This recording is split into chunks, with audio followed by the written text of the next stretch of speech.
Señores, buenas noches, soy Federico Galeano Estigarribia, bienvenidos a Líderes. En el programa de esta noche el líder invitado es el señor Santiago Peña. Con nuestro invitado de hoy vamos a hablar en primer lugar de economía.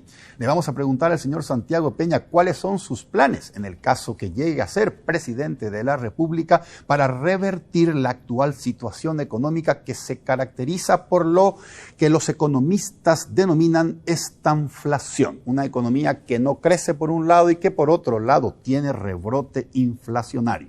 También le vamos a preguntar a Santiago Peña cómo piensa cumplir su promesa de campaña que tiene que ver con generar 500.000 nuevos empleos a lo largo de su periodo presidencial.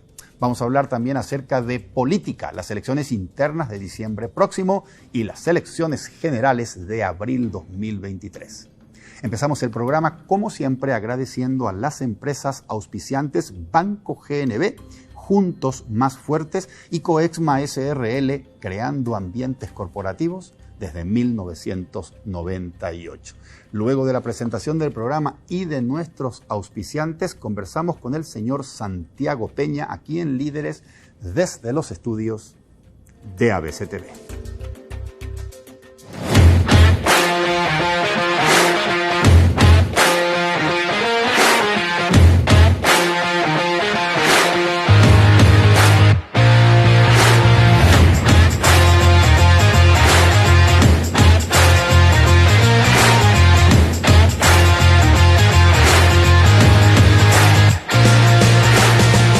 Líderes es presentado por Banco GNB, Juntos Más Fuertes.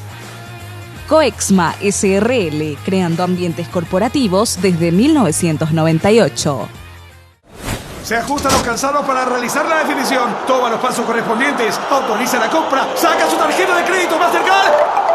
Cada gol te acerca a la final de la Conmebol Libertadores 2022. Usando tu tarjeta de crédito Mastercard Banco GNB, acumulás goles para el sorteo por un paquete para 2 personas a la final única de la Conmebol Libertadores 2022. Una compra equivale a un gol. Mastercard, patrocinador oficial de la Conmebol Libertadores. Promoción válida solamente para tarjetas de crédito Mastercard del Banco GNB. Ya estamos en compañía del señor Santiago Peña. Santiago, buenas noches. Gracias por aceptar nuestra invitación. Muy buenas noches, Federico. Realmente muy contento de estar nuevamente en tu programa. Un programa que ha crecido muchísimo en los últimos tiempos. Así que muy contento de ver cómo este espacio de diálogo y reflexión ha crecido y se ha ampliado en la oferta. Gracias. Tan importante. Gracias, Santiago. Santiago, quiero que conversemos sobre economía y también quiero que conversemos acerca de la política y de tus propuestas, pero si me permitís, empezamos con economía. Ok. Santiago, quiero que me definas qué momento estamos viviendo económicamente en este momento. Estamos viviendo un tiempo de inflación, por eso sentimos una crisis y falta de efectivo y de circulante. Estamos viviendo la recuperación de una economía post-pandemia. Estamos viviendo una economía post-ciclo de los commodities o estamos viviendo un poco de cada una de esas cosas. ¿Qué estamos viviendo? Creo que es un poco de ambas cosas. Y vamos para ordenar, creo que tenemos que separar factores externos, factores que están ajenos al control del Paraguay y factores internos. Okay. Los factores externos, algunos de los que vos mencionaste, ¿verdad? El precio de los commodities, por más que hoy los niveles han aumentado, pero están lejos de lo que fue ese boom de los commodities que estuvo entre el año 2003 hasta el año 2013, 2014 más o menos. O sea, ese boom de commodities se perdió, que en gran medida era el auge del aumento de la demanda que venía de Asia. Y obviamente China tenía una libertad de poder insertarse a cadenas comerciales a nivel mundial. Desde el 2013-2014, del gobierno de Donald Trump, ahí un poco empezó a haber más tensión sobre el comercio con China, ¿verdad? Entonces eso hizo mermar, hubo una guerra comercial y eso afectó el precio de los commodities.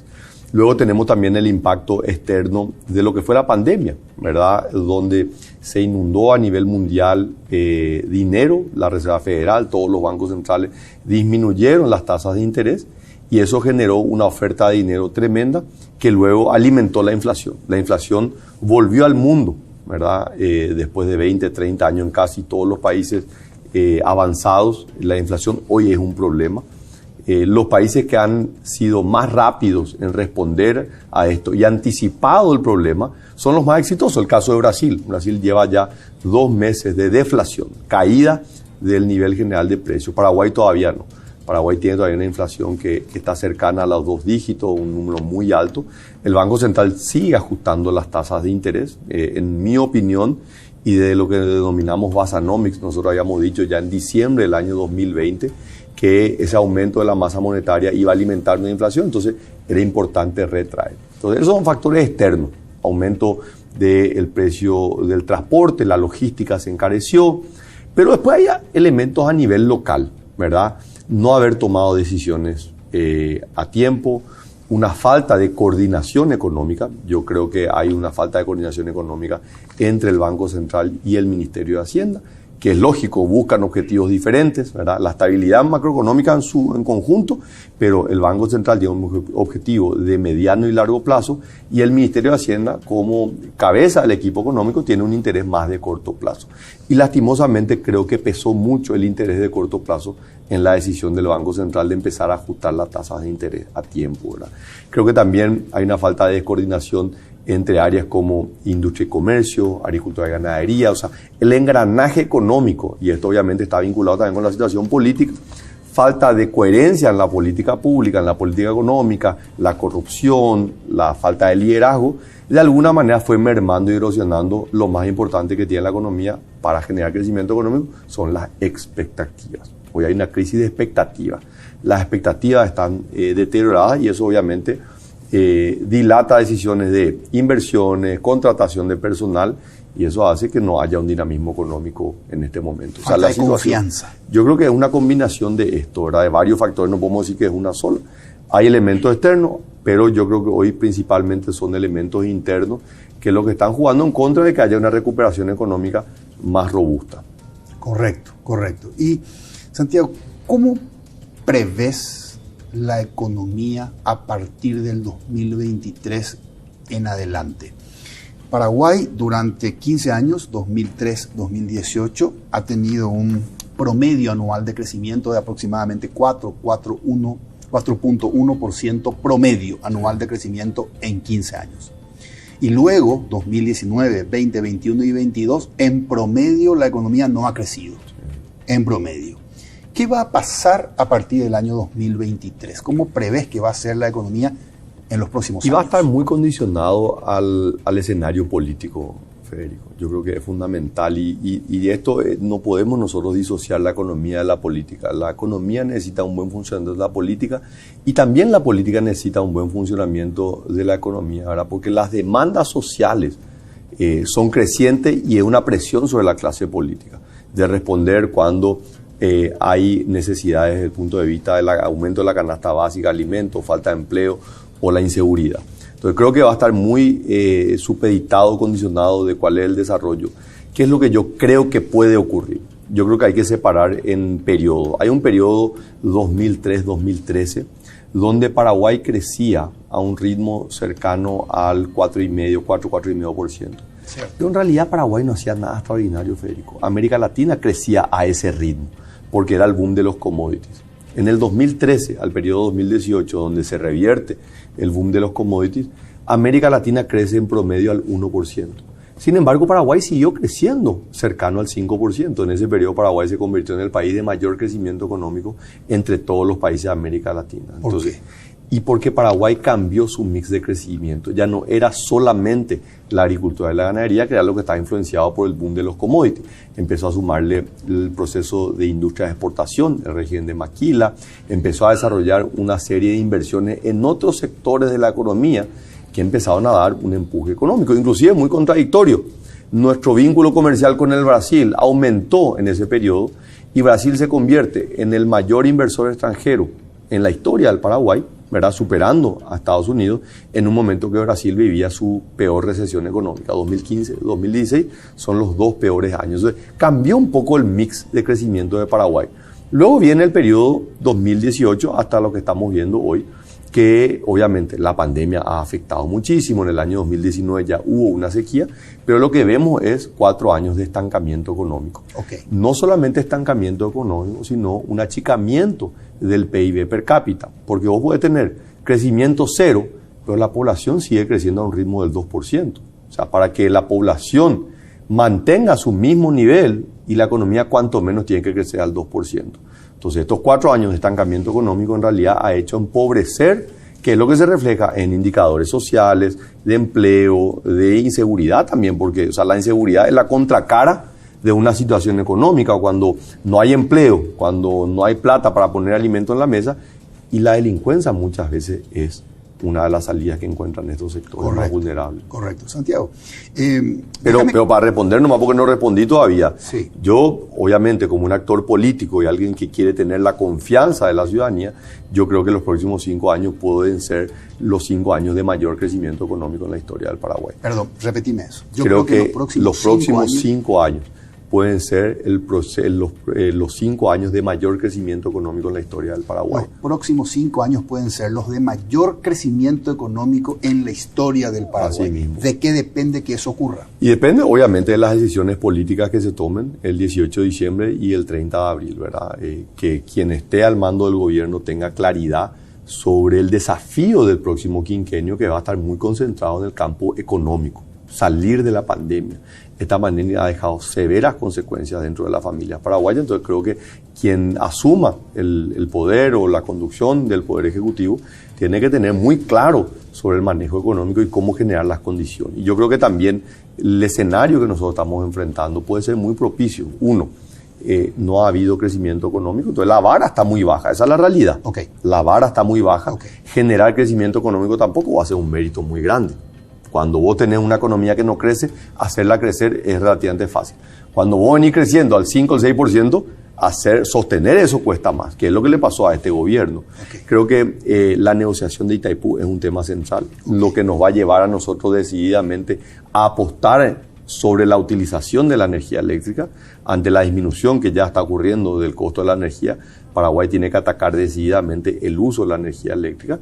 Y yo creo también que el contexto internacional es muy propicio. Los procesos políticos y económicos en Colombia, en Perú, en Chile, creo que eso está generando una llamada de atención para los inversores a nivel regional y genera una oportunidad para el Paraguay. Yo creo que podría ser una gran chance para el Paraguay en los próximos años. Correcto. Petro en Colombia, Boric en Chile, Castillo en Perú, generan inversionistas que necesitan un lugar en donde refugiar sus inversiones. Sí. Y nosotros podemos ser esa oportunidad. Paraguay puede ser el oasis en el desierto de Sudamérica en los próximos años. Correcto. Santiago, hablemos un poco acerca de desafíos económicos para el periodo presidencial 2023-2028. De llegar a ser presidente vas a tener varios desafíos económicos. Permitime que yo me vaya a concentrar en 2 retos que tendrás muy importantes a nivel económico. Y quiero que me digas qué planes tenés al respecto de esos retos. Reto número 1, y esto tiene que ver con una promesa de campaña tuya. Vamos a crear 500.000 empleos. La pregunta es, ¿cómo vas a hacer para crear 500.000 empleos? Son 100.000 por año. Y la segunda pregunta, o el segundo reto, es ¿cómo vas a hacer para incrementar el nivel de recaudación impositiva? Porque eso puede ser un ancla. El no aumentar la recaudación impositiva puede ser un ancla. ¿Cuáles son tus estrategias para lograr esos 2 objetivos o esos 2 retos? Crear 500.000 empleos y aumentar la recaudación tributaria. Bueno, sobre la creación de empleo, esto yo creo que es importante reflexionar sobre nuestro proceso de desarrollo de los últimos 15 o 20 años, ¿verdad? Paraguay tiene una historia que es parcialmente exitosa. No podemos desconocer que instituciones como el Banco Central y el Ministerio de Hacienda han evolucionado y hoy se manejan con criterios de Banco Central de primer mundo. Esa es la realidad. El Banco Central tiene no solamente la legislación apropiada, tiene la institucionalidad y tiene el capital humano para competir, si esto fuera una competencia a nivel mundial, en las grandes ligas. Por el otro lado, el Ministerio de Hacienda ha avanzado muchísimo ¿verdad? Con más restricciones, principalmente en recursos económicos, para poder reclutar, entrenar y retener talento de alto nivel. Ha hecho un gran avance, pero creo que todavía no está al mismo nivel que está una institución como el Banco Central, que tiene obviamente un rango constitucional y unas prerrogativas diferentes en materia presupuestaria como las que tiene el Ministerio de Hacienda. Entonces, esas dos instituciones constituyen los cimientos de la construcción de un proceso de desarrollo económico. Pero ahora tenemos que construir las paredes. Eso es lo parcialmente exitoso. Es lo parcialmente exitoso. Tenemos que reconocer, el guaraní va a cumplir 80 años el próximo año. Y la Argentina en ese mismo periodo de tiempo le sacó 16 ceros a su moneda. La pregunta es, ¿qué significa sacarle 16 ceros? Eso significa haber visto empobrecer a un segmento importante de la población, porque la inflación es el impuesto más injusto. Entonces, el Banco Central ha sido tremendamente exitoso. El Ministerio de Hacienda ha sido, yo creo que muy exitoso en tener una política fiscal de mediano y largo plazo que le ha permitido generar desarrollo, inversión, pero seguir administrando niveles de deuda que, aunque han crecido de manera importante en este gobierno, siguen siendo los niveles más bajos de Sudamérica. Y Paraguay tiene la oportunidad hoy de desplegar herramientas como alianzas público-privadas, inversión autónoma, ¿verdad?, por parte del presupuesto, financiamiento del sector privado para obras de infraestructura, como el caso de las viviendas, por ejemplo. O sea, hay herramientas que Paraguay puede utilizar. Entonces, ¿qué es lo que nos falta? Nosotros estamos ganando el partido en algunas áreas, tenemos que empezar a jugar mejor. Y para jugar mejor, nosotros tenemos que ser más puntuales en los cambios que tenemos que hacer. Y nuestra legislación todavía está desfasada en algunos ámbitos, ¿verdad? Por ejemplo, el marco jurídico que respalda el sistema de salud pública en el Paraguay. Este es un marco jurídico que quedó desfasado en el tiempo. El mismo marco jurídico que Paraguay tenía en la década de los 60, con una población más pequeña, con una expectativa de vida más baja y obviamente complejidades de salud pública mucho menores. Correcto. Entonces, la ventaja que tiene Paraguay es que hoy puede mirar la experiencia latinoamericana de países que han transitado, no para copiar, no hay receta mágica, pero sí ver algunos condimentos, ¿verdad? Y yo creo que casos como el de Uruguay ofrecen lecciones muy importantes de la reforma a un sistema de salud. Hay que invertir más, es fundamental. Pero principalmente nosotros tenemos que animarnos a generar cambios que le pongan al ciudadano en el centro de la política pública. Nosotros tenemos en gran medida un Estado donde queremos que el ciudadano se adecue al Estado y no que el Estado se adecue. Entonces, donde yo veo las grandes oportunidades, nosotros tenemos que desmontar una burocracia que tiene simplemente una inercia. Hay trámites y procedimientos que el ciudadano tiene que hacer, que no son impuestos, pero son trámites. Me tengo que ir a gestionar un trámite en una oficina, después me tengo que ir a otra oficina. Eso es tiempo para un empresario o para un emprendedor que no puede estar en su local. Es tiempo que tiene que dedicar, combustible, o sea, es serie de cambios que se tienen que generar. ¿Qué es lo que implica esto? Eliminar trámites. Yo creo que tengo una de las obsesiones todos los días anunciar la eliminación de un trámite. Y otro aspecto es escucharle más al sector privado. Yo trabajé mucho tiempo, Federico, en el sector público. Soy un fiel creyente del poder y la fortaleza de la política pública y de la buena política pública. Pero también soy un convencido de que el sector público mira solamente una parte de la economía. Gran parte de la economía la maneja y la lleva adelante el sector privado. Entonces, estos últimos 5 años, haber trabajado en el sector privado me ha ampliado, no cambió mi perspectiva, pero amplió mi perspectiva, donde hoy me doy cuenta de muchos de estos costos que están ocultos y que se pueden alivianar. Y esa carga puede llevar a muchos empresarios a aumentar las inversiones, a contratar más personas, a aumentar la competitividad. Y por supuesto, áreas como la salud y la educación, que son fundamentales para mejorar la productividad también del trabajador. Creo que los 500.000 empleos son realizables. Creo que se puede hacer cuando pones dentro de la política pública un objetivo claro, que todos trabajemos en función a la generación de empleo, ¿verdad? Y por ese mismo lado, y de esa misma manera, en la generación de empleo, obviamente nadie va a contratar a un trabajador si no va a ganar dinero. Entonces, el empleador que va a salir a contratar, obviamente está vendiendo más. Si está vendiendo más, está ganando más. Si está ganando más, está pagando más impuestos. Entonces, creo que el proceso de mejora de la recaudación no pasa por aumentar las tasas. Yo estoy categóricamente en contra de aumentar tasas de impuestos los próximos 5 años, e inclusive me animo a pensar que hay muchas tasas y cánones que se pagan muchas veces que se pueden eliminar o se pueden reducir justamente para darle mayor competitividad al sector privado. Eso puede llevarnos a nosotros a duplicar la recaudación tributaria. Estamos hablando de cerca de 4.000 millones de dólares adicionales, que son los 4.000 millones de dólares que en 5 años que deberían ir destinados exclusivamente, te diría, a salud y educación, ¿verdad? Y eso genera un proceso, digamos, virtuoso, ¿verdad? Mayor recaudación por una liberalización de la burocracia pública hace que mejore la competitividad mientras trabajas en la mejora de la siguiente o la siguiente generación de mejorar la competitividad, que está vinculado más con el capital humano, que el mismo trabajador puede hacer más y mejores trabajos. Correcto. Santiago, me decías recién, no estoy a favor de aumentar las tasas de ningún impuesto, Santiago. No. Impuesto a la renta de las empresas, impuesto a la renta personal, IVA, impuesto selectivo al consumo, de ningún impuesto. De ningún impuesto. Pero sí podrías estar a favor de la creación de impuestos nuevos. No. ¿Tampoco? No. Okay. Y hay una lógica atrás de esto también, Federico.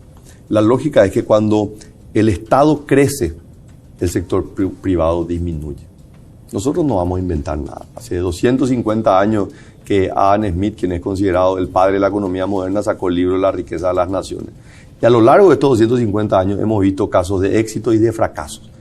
Y claramente hoy no podemos identificar en el contexto latinoamericano países que han avanzado en una mayor presión tributaria y que esto ha generado mejores servicios públicos. Entonces yo creo que nosotros tenemos que abocarnos en mejorar la competitividad, mejorar la productividad del sector privado, donde hoy sabemos que no hay mejor política social que la generación de empleo. Ahora, el Estado sí tiene un rol indelegable: proveer la mejor educación pública, proveer la mejor salud pública y, por supuesto, la seguridad. Esos son los 3 bienes públicos por excelencia. Correcto. Santiago, qué interesante. Cuando el Estado crece, el sector privado disminuye. Y viceversa. Cuando el Estado se contiene, se eficientaliza, el sector privado crece y genera empleo y más recaudación. Así mismo. Repetime, Santiago, esto que me dijiste. Me interesan mucho las estrategias para generar inversiones.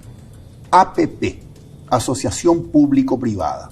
Financiamiento vía préstamos. Estamos hablando de seguir emitiendo bonos o tomando deudas de multilaterales para inversiones del sector público. Sí. Aquí la gente puede prender una alarma de incremento de la deuda. No, y ahí yo creo que la visión es, pero aclarando, creo que la ley de alianza público-privada ha sido exitosa.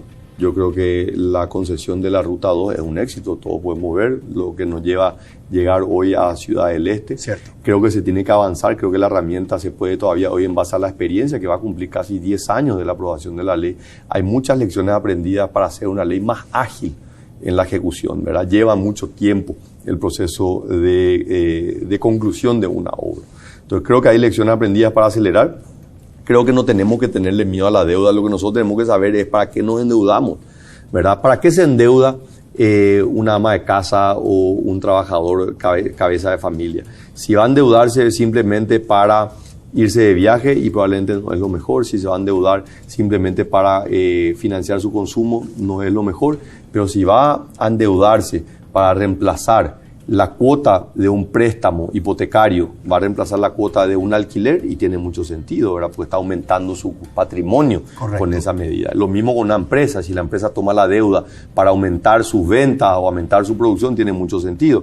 Pero si va a tomar deuda simplemente para contratar más funcionarios, no tiene mucho sentido. Entonces, para un país pasa lo mismo. ¿Para qué vamos a tomar la deuda? Hasta el 2018, el inicio de este gobierno, la deuda pública del Paraguay se contraía única y exclusivamente para inversiones en infraestructura. Única y exclusivamente. Desde que comenzó este gobierno se empezó a utilizar el endeudamiento para financiar el gasto corriente. Eso es peligroso. Eso tiene que parar.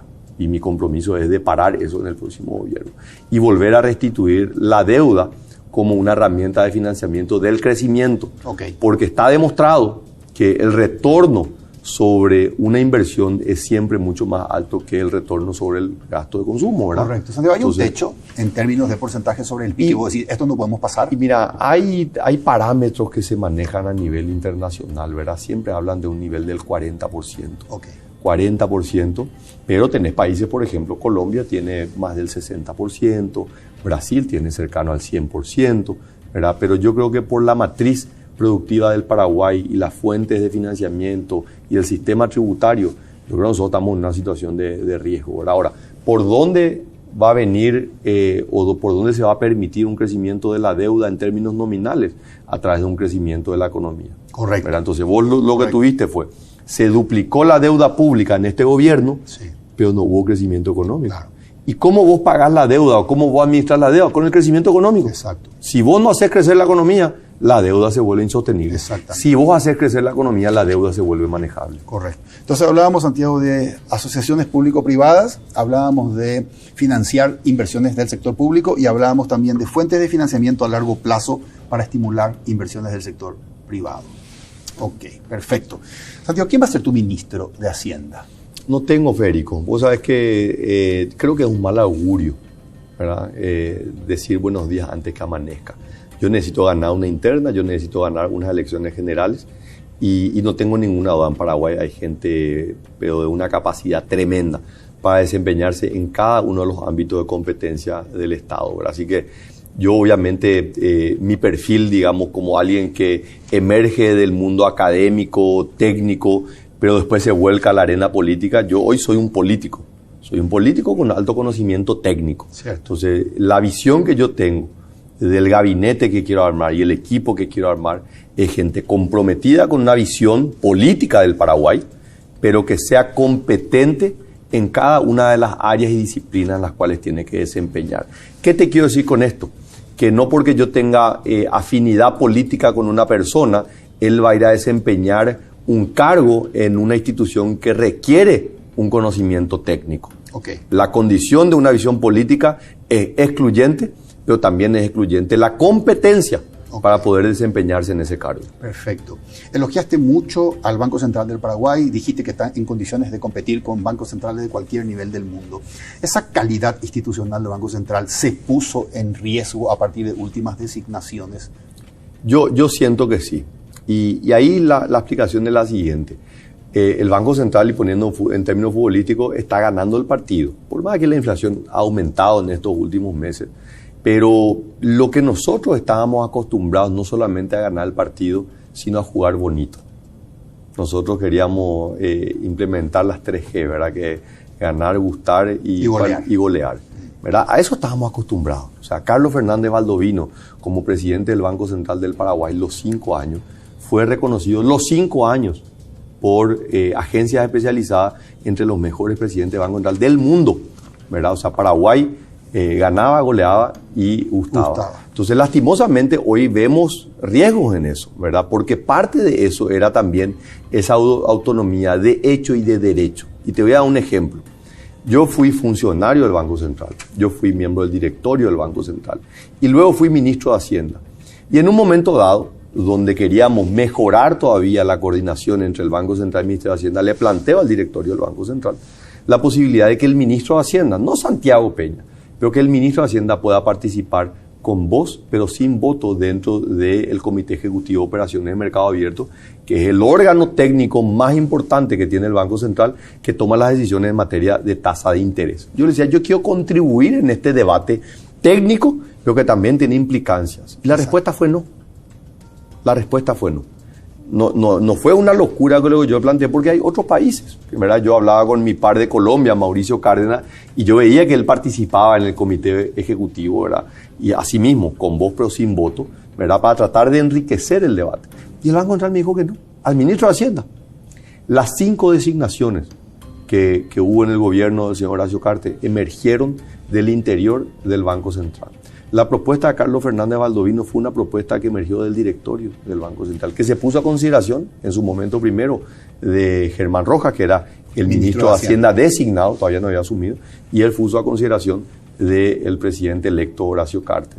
Y a partir de ahí las designaciones de miembros del directorio siempre emergían con un condimento eminentemente técnico. Lastimosamente en este gobierno, las 3 designaciones que se hicieron hasta ahora, o creo que esta es la 4ª, salieron del seno del Palacio de Gobierno, no del Banco Central. Entonces, la última, una gran economista, yo trabajé con ella, Carmen Marín, una gran economista, una gran formación, no tengo ninguna duda de su formación, pero ya es la segunda funcionaria del Ministerio de Hacienda que va a cumplir funciones en el Banco Central. Okay. Entonces, eso envía una señal para ese Banco Central que no solamente quiere ganar y gustar y golear, ¿verdad? Entonces, yo creo que ese es un poco... Una luz amarilla. Una luz amarilla. Perfecto. Paraguay. ¿Somos un país rico? Como mucha gente viene y me dice acá, Federico, no podemos tener estos niveles de pobreza. ¿Somos un país rico? ¿O somos un país pobre, potencialmente rico? No somos un país rico. No hay ninguna duda de eso.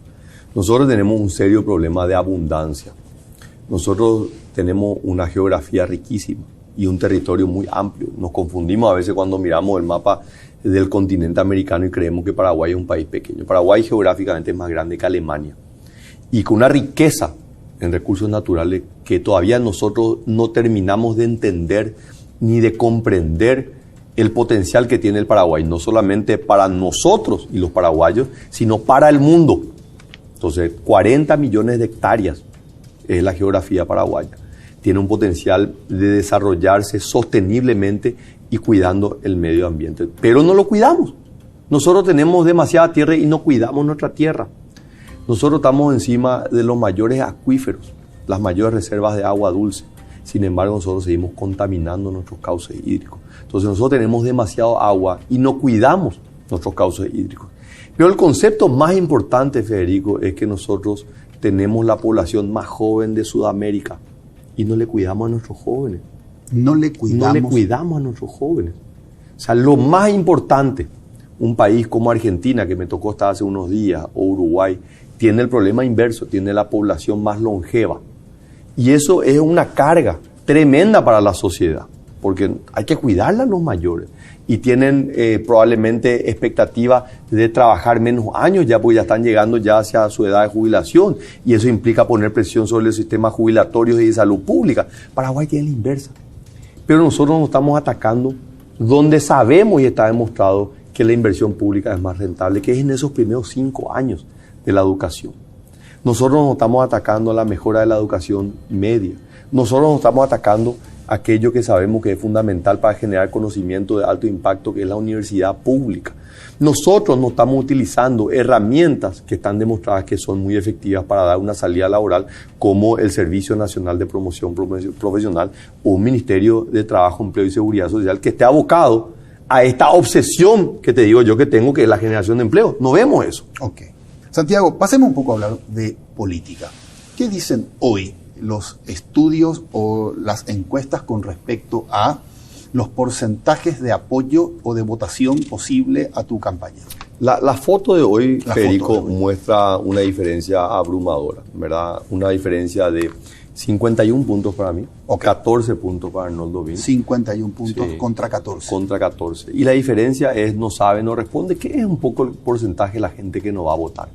Hay mucha gente que está desanimada, hay mucha gente que perdió la esperanza, que no cree en la clase política, entonces decide... Más o menos 30%. Más o menos 30%. Entonces, obviamente, cuando el día de la votación, si se refleja ese número, la diferencia no va a ser 50-14, va a ser muchísimo más, ¿verdad? Porque los pesos se replantean. Ese 30% no se va a votar. Claro. Entonces, la diferencia es una diferencia que hasta te diría es preocupante, ¿verdad? Es preocupante, ¿verdad? Porque solamente uno puede retroceder en esto. Pero si miramos la película de lo que ha ocurrido en los últimos 10 meses, pues empezamos a tomar mediciones de una manera sistemática desde enero, que fue cuando tomamos la decisión, ok, nos lanzamos a esto, ¿verdad? Sí. Había conversación a ver si había concordia, si se mantenía esta idea de tener una chapa unificada. No hubo acuerdo, dijimos perfecto, vayamos. Y teníamos estos mismos números, primero con Hugo Velázquez, después cuando se da el cambio, este número ya toma una muestra 30 días después de haber hecho el cambio ya de Fuerza Republicana, y los números no solamente se mantuvieron, sino que se ampliaron. Se amplió la diferencia. Se amplió la diferencia, ¿verdad? Entonces, nosotros nos sentimos con un enorme entusiasmo, pero también una gran responsabilidad. Una gran responsabilidad que no podemos fracasar, que no podemos fallar, y la gente no puede esperar más. Nosotros no podemos pedirle más paciencia a la gente. La gente ha sufrido muchísimo estos últimos 5 años, así que la necesidad es no perder tiempo. Ok. Santiago, cuando me hablas de 51-14, Que no es lo mismo de hablar 40 a 35, ¿verdad? Con una ventaja más pequeña. Cuando hablamos de esta ventaja, estamos hablando de un Partido Colorado post-diciembre de 2018 con menos dificultades para unificarse detrás de la lista 1. Este es un elemento, obviamente siempre un resultado amplio ayuda al proceso de unidad, ¿verdad? En mi caso, por ejemplo, yo tuve una diferencia de unos 7 votos con Mario Abdo hace 5 años. 7 puntos. 7 puntos de diferencia. Okay. Pero sin embargo salí rápidamente a reconocer que yo creo que es algo saludable, es cambiar un poco la historia política, ¿no? El Colorado tiene el sabor amargo del 2008, cuando una diferencia muy pequeña llevó a que no haya consenso y finalmente cayó el Partido Colorado. Entonces, claramente ese es un elemento que va a ayudar para el proceso de unidad. Pero también hay otros 2 elementos. Uno, que es, si yo sé que voy a ganar, si yo sé que yo necesito la unidad del partido después del 18 de diciembre, ¿por qué no empezar hoy? Entonces, yo siempre he mantenido un canal de comunicación muy abierto con todos los actores políticos, dentro del movimiento Fuerza Republicana, dentro de otros espacios, ¿verdad?, que no están en esta confrontación Honor Colorado, Fuerza Republicana, porque la realidad es esa. Hay otros sectores minoritarios, pero también son sectores que quieren ser escuchados y que quieren tener la apertura, ¿verdad? Y el otro elemento, el tercer elemento, es que este nuevo sistema electoral, Federico, hace que los candidatos tengan que luchar hasta el último día por su candidatura. El voto desbloqueado creo que ha sido una gran acertada y yo creo que para el Partido Colorado esto va a facilitar muchísimo, porque el candidato de la lista 1 al Senado, a diputado, a gobernador, indistintamente del origen movimentista, necesita salir a pedir votos. Exactamente. Y no va a poder decir, votame a mí, pero votale a otro partido. No va a poder. No va a poder. Entonces es una cuestión que también el sistema electoral, que estoy convencido, precautela a los partidos políticos, hace que esto ayude a la unidad del Partido Colorado. Correcto. Santiago, sobre un padrón de casi 5 millones de electores, casi 5 millones de electores, ¿qué porcentaje de participación, es decir, qué cantidad de votos crees que va a haber en abril 2023? Yo creo que va a ser un poco más del 50%, ¿verdad? La media de las últimas elecciones era por debajo del 50%. Pero yo creo que este nuevo sistema, yo creo que el Partido Colorado, en las internas, donde van a votar 2.600.000 afiliados, el número de participación va a estar entre 55 y 60%. Ese es mi cálculo. Eso estamos hablando de diciembre de 2018. Diciembre del 2022. Diciembre del 2022. Perdón. Diciembre del 2022. Diciembre del 2022. Diciembre del 2022, 50-60% de participación del padrón. En las internas coloradas. Sobre un padrón de 2.600.000. Y yo creo que va a haber un número superior al 50% en el padrón nacional de 4.800.000. Correcto. Supongamos que tengamos el año que viene, el 30 de abril, sobre un padrón de 4.800.000, 2.600.000 votos. Sí. Supongamos, 2.600.000 paraguayos votaron y 1.200.000 ausentes, no votaron. De estos 2.600.000, teniendo en cuenta que esto, como si hubiese sido unas estadísticas de ventas en donde cada empresa tiene su participación de mercado, va a haber una participación de la Concertación, va a haber una participación de Nueva República, del señor Euclides, va a haber una participación también de otros candidatos como Chilaver, etcétera, etcétera. Exactamente. ¿Con cuántos votos crees que sobre un total de 2.600.000 votantes el Partido Colorado gana las elecciones el 30 de abril? A ver, ¿cuánto es lo que necesita para ganar? Yo creo que con 1/3 de esos 2.600.000, el Partido Colorado puede ganar. Ahora, yo apunto... ¿Un tercio? Sí, 1/3. 30%. Yo creo que va a haber una dispersión de votos. Yo creo que el Partido Colorado puede ganar con 30-35% de esos electores. Creo que va a haber una dispersión de los votos. Eso es lo que yo creo. No sería igual si no existiese este escenario y si sería más un escenario de balotaje. Así mismo. Ahí sería diferente. Ahora, ¿con cuánto creo que voy a ganar yo? Creo que ganar con más del 50%. De los 2 millones. De los 2.600.000. ¿Y vos crees que el otro 50% se van a dividir las otras fuerzas? Yo creo que se van a dividir las otras fuerzas. Estamos hablando de, sobre un total eventual de 2.600.000 votos, estamos hablando de 1.300.000 votos para el Partido Colorado. Así mismo. Esos votos, Santiago, ¿son solamente votos del Partido Colorado o considerás que vas a tener un porcentaje de votos fuera del partido? Yo creo que voy a tener un número muy importante de votos por fuera del Partido Colorado. ¿Sí? De personas afiliadas a otros partidos políticos y personas que no están afiliadas a ningún partido político, principalmente jóvenes que van a votar por primera vez.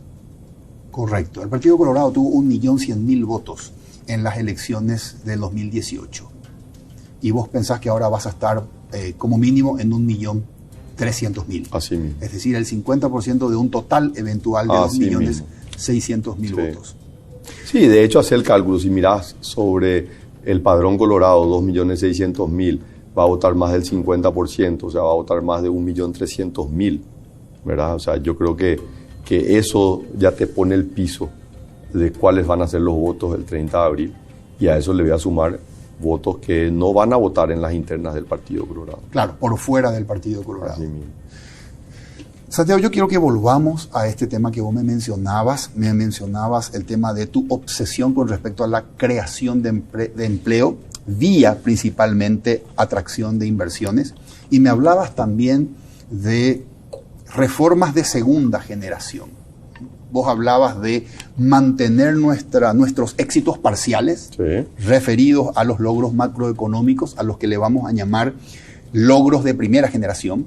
Y me hablabas también recién de salud, educación y seguridad, a lo que le vamos a llamar los avances de segunda generación. Para lograr eso, avances de segunda generación y tu obsesión por la generación de empleo, ¿cuáles son los principales proyectos de leyes que dentro de tus primeros 100 días de gobierno, normalmente se hace dentro de los primeros 100 días de gobierno, planeas presentar al Congreso para sentar las bases de tu gestión como presidente? O sea, Federico, yo creo que esta parte es importante porque mucha gente cree que la gran reforma del Estado pasa por cambiar leyes. Y la gran reforma del Estado pasa por la mejora de la gestión pública.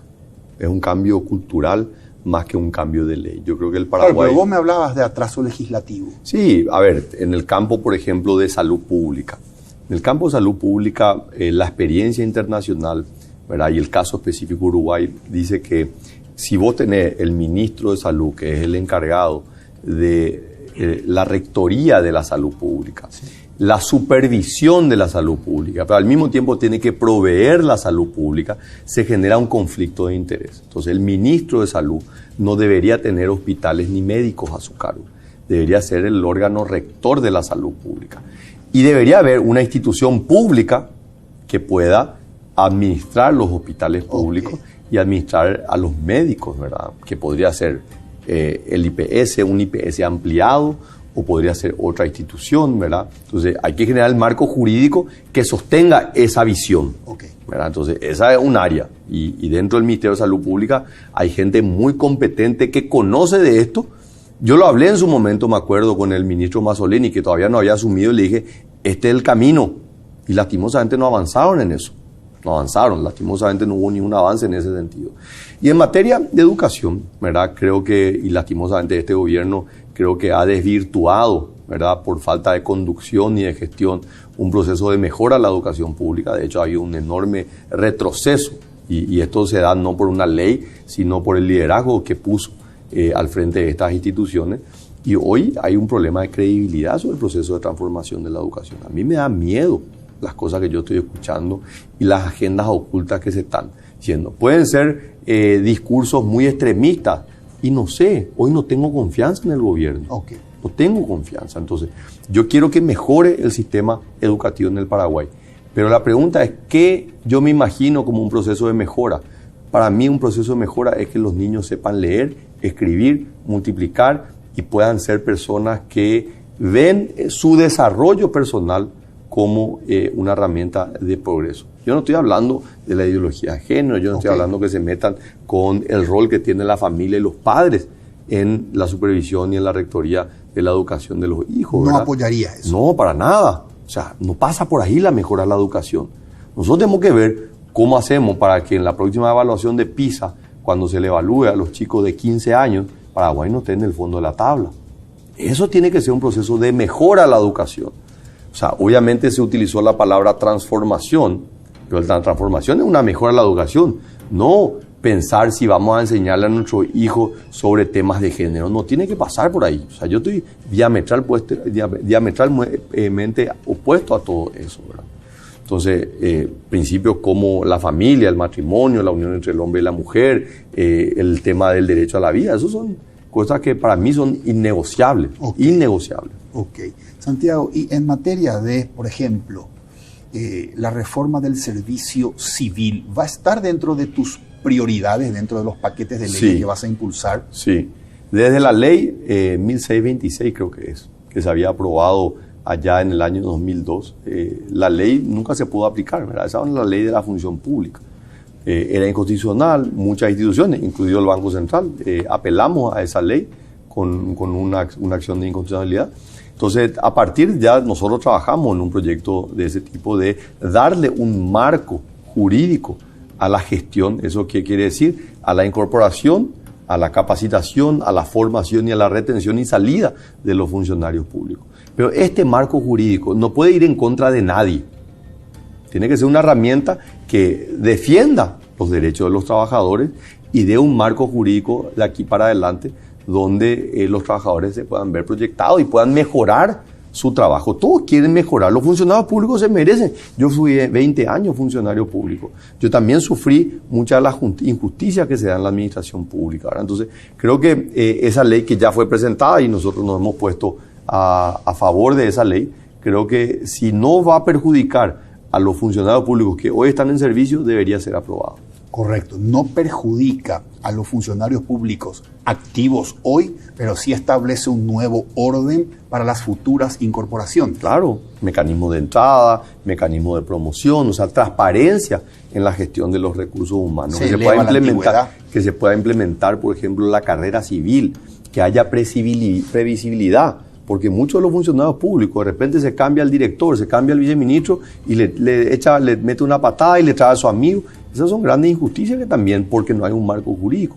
Lo mismo ocurre en el tema de las jubilaciones y las pensiones. Nosotros no podemos hacer modificaciones a nuestro régimen perjudicando a quienes hoy están en el sistema. Queremos cambiar, queremos mejorar, perfecto, para los que van a venir ahora para adelante. Pero el que entró con una serie de condiciones, vos no le podés cambiar las reglas de juego sobre el camino. Ya que tocaste el tema, Santiago, el tema de jubilaciones y pensiones, ¿estamos hablando de una bomba que puede detonar en cualquier momento? Yo creo que el uso, esto muchas veces los economistas o los técnicos tratan de ponerle dramatismo a esto. Primero hay que reconocer que las condiciones actuales no es la culpa de los jubilados, no es la culpa de los trabajadores. Este es el marco jurídico aprobado. Estas fueron las condiciones que aprobó el Congreso de la Nación y que un Poder Ejecutivo aprobó. Entonces nosotros, primero que nada, no podemos ir en contra de los jubilados. No es la culpa de ellos.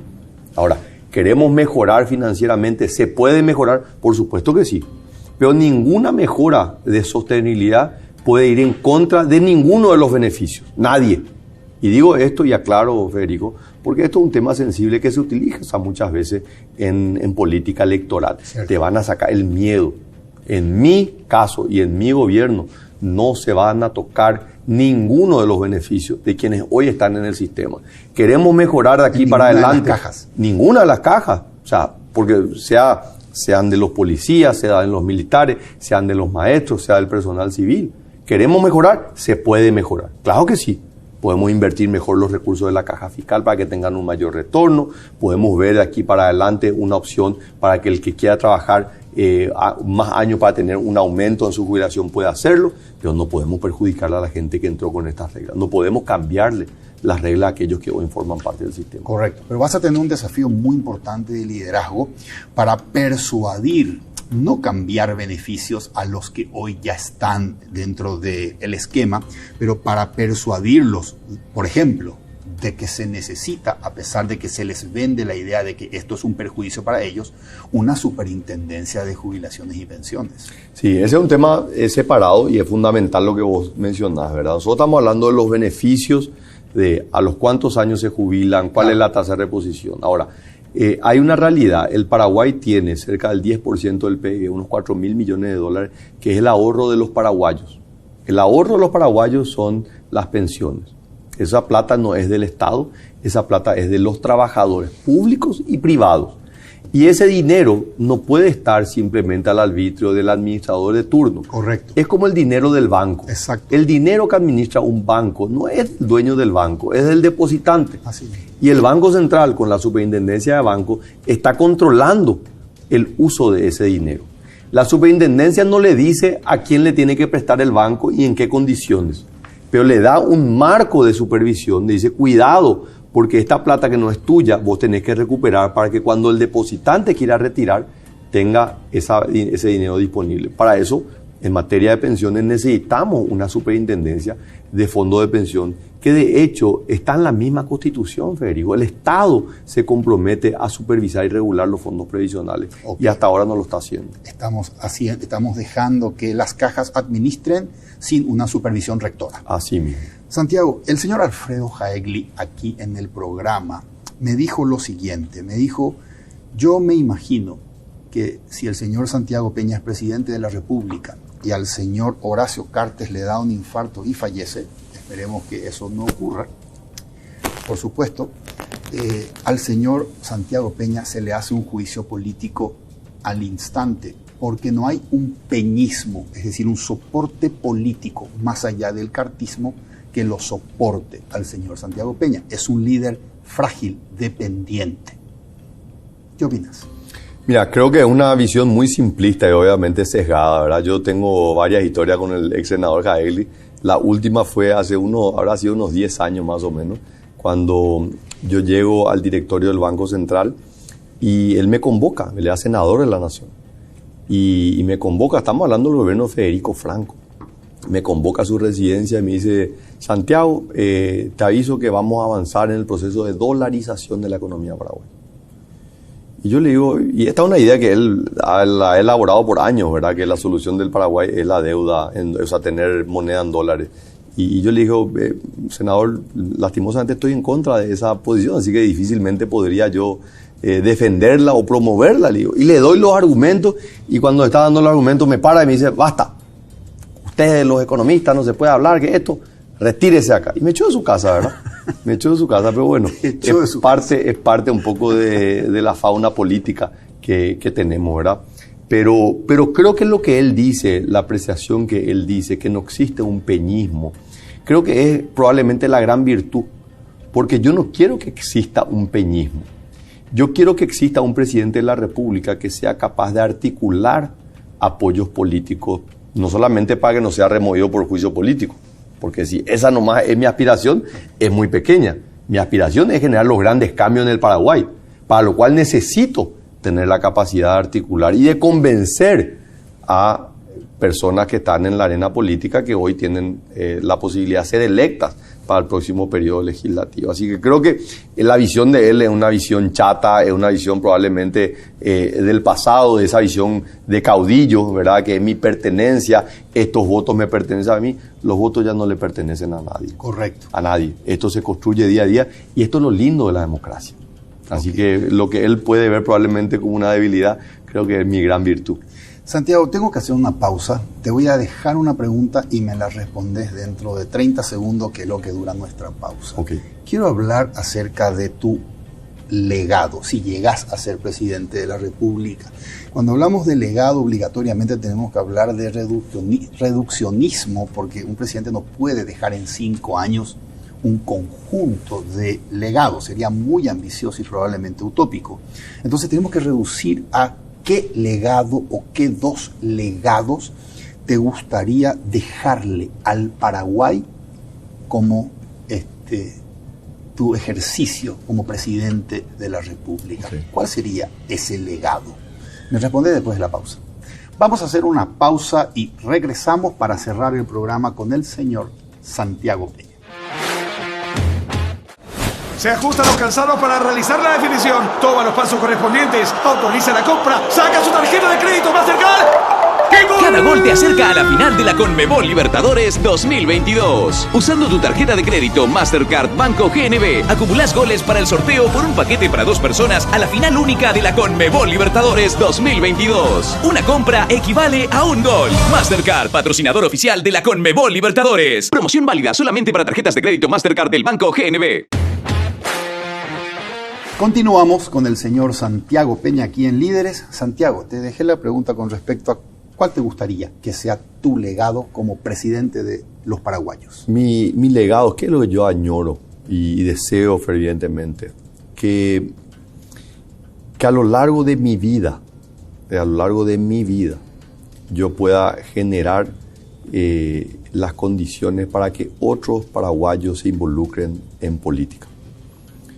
Mi llegada a la política fue una llamada a la acción de alguien que se había formado en materia de política pública, en el mundo académico, técnico, pero que enfrentó la realidad dura de que la única forma de generar los cambios en democracia, en libertad, es a través de los procesos políticos electorales.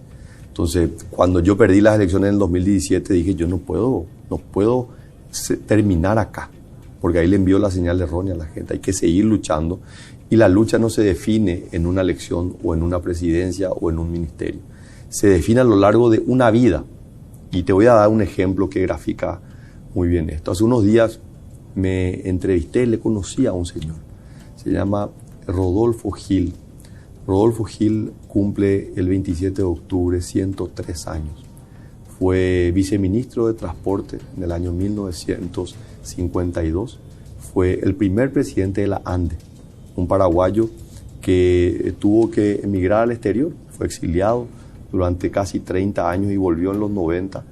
Y este señor, con una lucidez tremenda, a sus 103 años, te cuenta y reflexiona sobre el desarrollo no solamente del Paraguay, sino de toda América Latina. Ha sido realmente un observador privilegiado, y donde él ve la caída de países como fue el caso de Venezuela. Yo le pregunté a Rodolfo, ¿qué pasó en Venezuela?